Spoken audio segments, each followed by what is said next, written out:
Chapter 11. Happiness and Joy. Deep down in every heart is an unquenchable desire for happiness.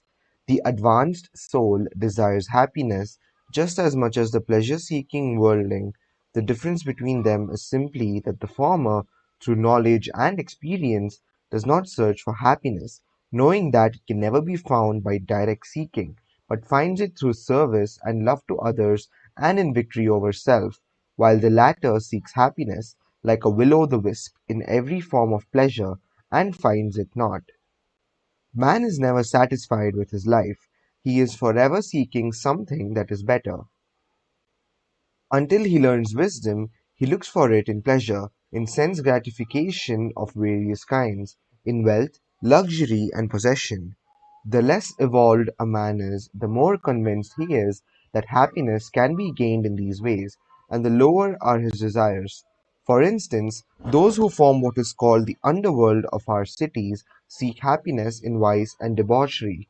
Those who are more evolved seek pleasure in more refined things, hoping to find happiness in intellectual pursuits, friendships, and in pure human loves. These more evolved types get much more pleasure through the senses than do those who are more elemental, but they are capable also of greater and more acute suffering. They can derive great pleasure from a picture gallery, whereas a savage would see nothing interesting at all.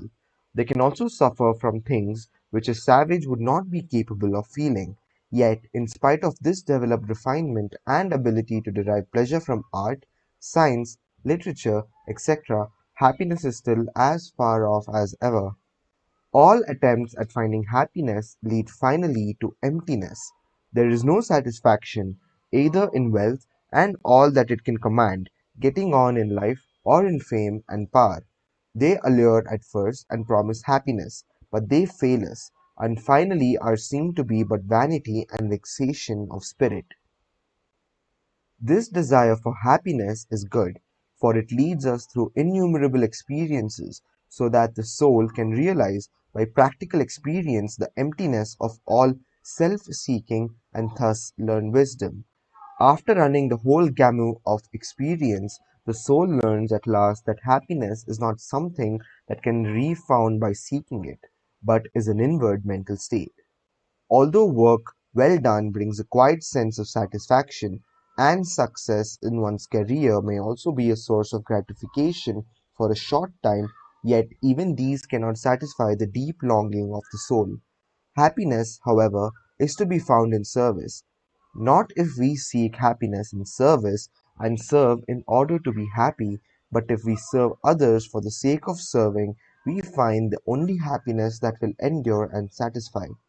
One has only to observe the lives of those who are always selfishly seeking and grabbing, who are hard in their dealings and always looking after number one, in order to see how impossible it is for self-seekers to be happy. It does not matter whether they acquire riches or remain poor, they are equally unhappy. In contrast to this, you have only to go out of your way to do a kind and perfectly disinterested action and experience the glow of sheer happiness that it brings, in order to realize that you are dealing with a law of life that is as sure and unalterable as the law of gravitation. There must be a purpose in life, and this must have for its object the betterment of the lives of others, either few or many. The law of service must be obeyed, otherwise there can be no happiness. This may fill some readers with dismay, for they may be employed in an occupation that apparently does no good to anybody. They may feel that if they were engaged in some noble enterprise for the uplift of humanity, then they could truly serve, but in their present occupation this is impossible. To think thus is very natural, yet the truth is we can all obey the law of service and can begin now, in our present occupation, no matter what it may be.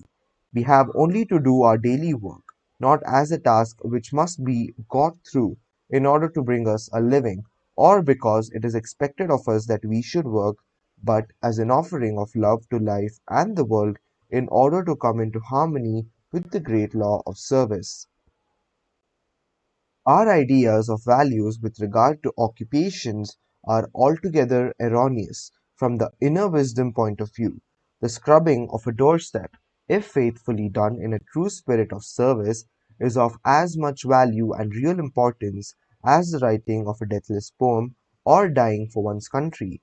We can never truthfully say that one act of service is of greater value or is more important than another. All that the higher law looks at is the motive. Therefore, if your motive is right, you can be engaged in the humblest and apparently most useless occupation, and yet be happy because you satisfy the law of service. Another road to happiness is the conquest of the lower nature, the overcoming of weaknesses, the climbing to higher and better things. There is intense happiness in realizing daily that old habits are being overthrown, weak points in the character built up, and an ever increasing state of liberty and freedom entered into. Thank God, we do not have to remain as we once were, but can progress upwards indefinitely, for there is no limit to our upward climb. But there is a state that is far higher than happiness, and this is joy.